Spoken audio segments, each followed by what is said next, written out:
Well, so many of us, you gear up for the new year. You want to start brand new, start that diet, save money, get in shape, all for the new year. But sometimes the best New Year's resolution is maybe not to make one. That's your resolution. 10 Tampa Bay's Jenny Dean talked to an expert about who did something different.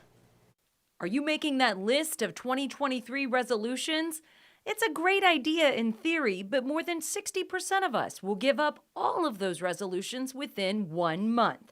So this year, a local mental health counselor says, try not making any. A New Year's resolution is setting a goal. And if you've ever been an athlete or done something and reached your goal, there's that moment of celebration and then there's a letdown. What do I do next? Often, resolutions are too broad and vague without real payoffs. Ryan says it's better if you set intentions. An intention is something you can work on every day. If you set an intention, you can get a small reward every day. Like, okay, that's what I'm trying to do. He's also a fan of journaling. So that you know and you can see what your thought processes are. They don't have to be something that you're going to send, that you want your children to read later. It's just for you to put down something solid about how you feel. He says a journal can help reinforce your intentions because you can keep track of your feelings and your successes. Jenny Dean, 10 Tampa Bay.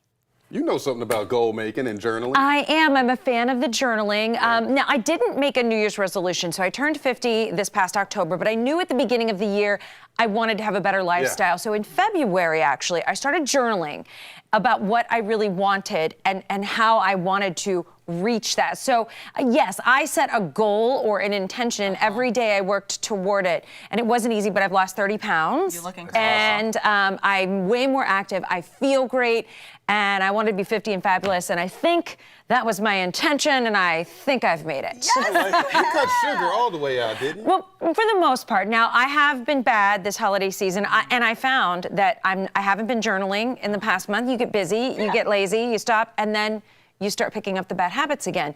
It keeps you accountable. When you have to write down at the end of the day your successes or your failures, you're like, oh, okay, tomorrow I'm gonna be better. And so that's what the intention is. It's all about, little wins every day. Little wins. And they also talk about granting yourself grace, because sometimes you backslide a little bit. And you are allowed to have a piece of chocolate or the candy at Christmas, but you get right back on it and have fun with it, but be healthy. And that's really my goal, was to be and feel healthy. You better get it, Jenny. Yes, That's Jenny, what I'm talking you were about. fabulous before 50, fabulous you're so now. sweet. Definitely an inspiration.